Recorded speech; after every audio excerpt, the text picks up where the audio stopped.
Good morning, class 10th. Today I am going to begin the textbook Golden Reach. It's a poetry section. The first poem named Risk, composed by Janet Rand, जिसके द्वारा रचना की गई है Janet Rand के द्वारा. In this poem Janet Rand tells us about the importance of risk in our life.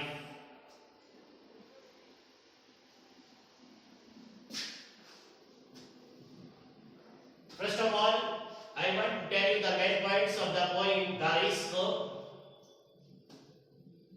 Janet Rand inspires us to take risk in life. Janet Rand inspires us through the poem to take risk in life because courage to take risk is the foundation of success and learning. यानी कि इस poem के माध्यम से Janet Rand हमें ये बताना चाहते हैं to take risk in life, कि हमें अपने जीवन के अंदर जोखिम उठानी चाहिए. बिकॉज क्योंकि करेज टू टेक रिस्क, कि यदि हमारे अंदर जोखिम लेने का साहस है, हिम्मत है, is the foundation of success and learning. यही हमारी सफलता और सीखने का फाउंडेशन है, नींव है, आधार है. यानी कि without risk we can't get success in our life. If we wanted to do something we have to take risk, otherwise we will never be success. Second point, risk is an integral part of life. यानी जोखिम जो है वो हमारे जीवन का मुख्य भाग है. Without which no achievement is possible. बिना इसके कोई भी उपलब्धि प्राप्त करना संभव नहीं है. अचीवमेंट्स, उपलब्धि, पॉसिबल यानी संभव होना, यानी कि बिना रिस्क के कोई भी उपलब्धि जो है वो हम प्राप्त नहीं कर सकते हैं. It's third point, one who avoid taking risk. मान लीजिए कोई व्यक्ति अपने जीवन में जोखिम उठाने से बचना चाहता है, may save oneself from temporary sorrow and pains. वह क्षणिक या अस्थायी दुख और कष्टों से अपने आप को बचा तो सकता है, यानी थोड़े समय के लिए ही, क्षण भर के लिए या मोमेंटरी, ठीक है ना. बट दे गेट नथिंग, लेकिन वह कुछ भी प्राप्त नहीं कर पाता है. लर्न नथिंग, कुछ भी सीख नहीं पाता है. दे एंड इन नथिंग, और उनका अंत कुछ भी प्राप्त किए बगैर हो जाता है. यानी कि वो जीवन में कुछ उपलब्धि हासिल नहीं कर पाते हैं, किसी भी तरह की प्रसिद्धि प्राप्त नहीं कर पाते हैं, उन्नति नहीं कर पाते हैं. अब आता है इसका fourth step. The real danger in life is not taking any risk. यानी हमारे जीवन में वास्तविक खतरा क्या है? वास्तविक खतरा यही है कि यदि हम अपने जीवन में जोखिम नहीं उठाते हैं, यानी जोखिम ही हमारे जीवन का वास्तविक खतरा है. The point insists that, कवि यह जोर देता है कि risk must be taken in life कि हमें हमारे जीवन के अंदर जोखिम जो है उसको उठाना चाहिए। तो ये 5 जो मैंने आपको इसके मेन पॉइंट्स बताए हैं, ये पूरा सार जो है यही है इस पोएम का। अब हम सबसे पहले इसका जो फर्स्ट स्टेंजा है उसके बारे में बात कर रहे हैं। अब फर्स्ट स्टेंजा क्या है इसका? To laugh is to risk appearing fool, यानी हम जो भी कार्य करते हैं उन सब के अंदर रिस्क है, जोखिम है। चाहे हम हंसना चाहते हैं, चाहे हम रोना चाहते हैं, चाहे हम कोई गिला शिकवा करना चाहते हैं, कोई कंप्लेंट करना चाहते हैं, हर जगह हर कार्य के अंदर रिस्क इन्वॉल्व होती है। तो थोड़ा stanza the poet wants to tell us to love is to risk every fall, यानी कि हम हंसते हैं उसमें भी जोखिम रहती है। appearing fool जिसमें मूर्खता प्रदर्शित होती है, प्रकट होती है कि मूर्ख है जो हंस रहा है। to weep is to risk appearing sentimental, और रोते हैं तो उसमें भी जोखिम है कि देखो कितना भावुक है जो बात बात में रो देता है, इसमें भी रिस्क है। To reach out for the another is to risk exposing involvement, और मान लीजिए हम किसी दूसरे व्यक्ति से हेल्प लेना चाहते हैं या उसको कुछ प्रदर्शित करना चाहते हैं, उसमें भी जोखिम है कि देखो ये अपनी बातें ही हमको बता रहा है, तो उसमें भी रिस्क प्रदर्शित होती है, रिस्क सम्मिलित होती है। To expose feelings to risk exposing your true self. अब मान लीजिए हमारा कोई मित्र है, हमारा कोई घनिष्ठ है या कोई नेबर है, उसके सामने हम अपनी सच्ची बात बता देते हैं या अपने मन की बात बता देते हैं, अपनी भावनाओं को उसके साथ में एक्सपोज कर देते हैं, प्रदर्शित कर देते हैं।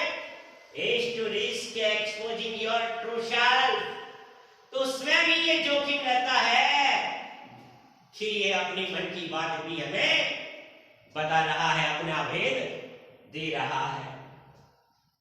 कहते हैं ना कि घर का भेदी लंका ढाए, इसलिए अपना भेद किसी को नहीं देना चाहते, और यदि देना चाहते हैं तो उसमें भी रिस्क है कि इसने अपने घर की बातें भी हमको बता दी। अब सबसे पहले ये जो स्टेंजा मैंने लिखा है इसका एक्सप्लेनेशन जो है उसको एक्सप्लेन किस तरीके से करना है। पहला स्टेंजा लिखा है मैंने, तो सबसे पहले जब हम इसके क्वेश्चन आंसर करेंगे उस समय इसमें कैसे क्या बताना है उसके बारे में। तो ये स्टेंजा मैंने आपके सामने प्रदर्शित किया है, अब इसको एक्सप्लेन कर रहा हूं। The poet describes throughout these lines that कवि इन पंक्तियों के माध्यम से यह वर्णन करता है कि there is risk even in laughing, यानी हम हंसते भी हैं तो भी उसमें रिस्क है, जोखिम है। As people think us fool, जैसा कि लोग हमारे बारे में सोचते हैं कि हम लोग मूर्ख हैं जो कि हंस रहे हैं।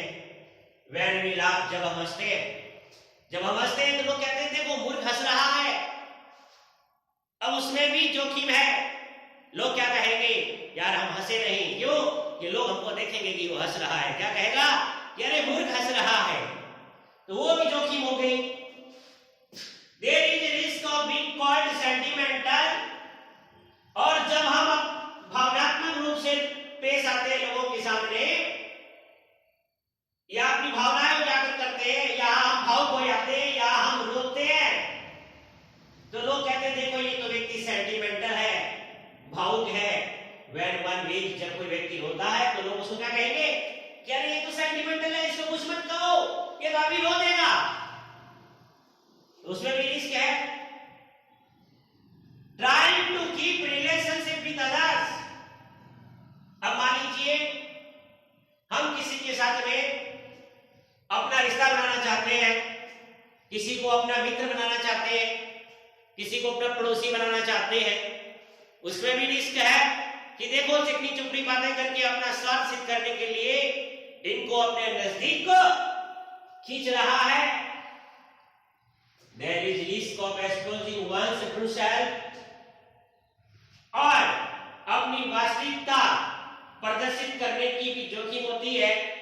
When one expresses one's ideas before people, जब कोई व्यक्ति अपने विचारों को दूसरे के सामने प्रदर्शित कर रहा है तो लोग कहेंगे कि ये तो घर का भेदी नंगा डाले, यानी कि ये अपने मन की बातें भी दूसरों के सामने क्या कर रहा है, प्रदर्शित कर रहा है। अब यहां आपका एक क्वेश्चन बन रहा है, रेफरेंस, कॉन्टेक्स्ट और एक्सप्लेनेशन। तो इसका ये क्वेश्चन बन गया है, ये स्टेज दिया हुआ है, ये आपको ये जो एक्सप्लेनेशन है ये क्या हो गई, इस स्टेंजा की एक्सप्लेनेशन यानी व्याख्या, ये इसकी एक्सप्लेनेशन हो गई, व्याख्या। तो ये नंबर 3 पे लिखना है आपको, ठीक है।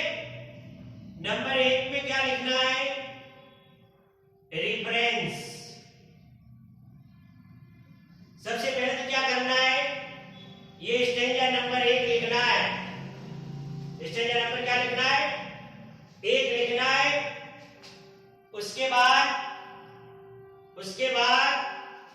रेफरेंस में आप ये स्टेंजा नंबर 1 लिख करके फिर लिखना है रेफरेंस, और रेफरेंस में लिखना है this stanza has been taken from the poem Risk, composed by Janet Rand। Janet Rand, ये आ गया रेफरेंस। और 2 नंबर पे लिखना है कॉन्टेक्स्ट। क्या लिखना है, कॉन्टेक्स्ट। ये 4 नंबर का क्वेश्चन आता है बोर्ड में। कॉन्टेक्स्ट में क्या है, the poet Janet Rand describes through the stanza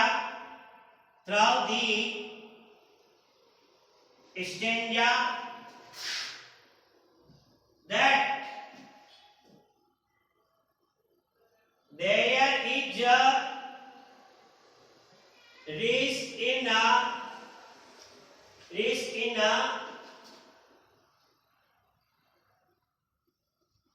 even common things in life। तो पहले ये स्टेंजा, उसके बाद में रेफरेंस, फिर कॉन्टेक्स्ट, और तीसरे नंबर पे ये एक्सप्लेनेशन आएगी जो आपको यहां लिखना है, जो मैं यहां लिख चुका हूं। आज ये स्टेंजा और इसके मेन पॉइंट में लिखा है। आप ये मेन पॉइंट ऐसे तरीके से याद कर लेंगे तो आपको ये पूरा पोएम जो है वो समझ में आ जाएगा।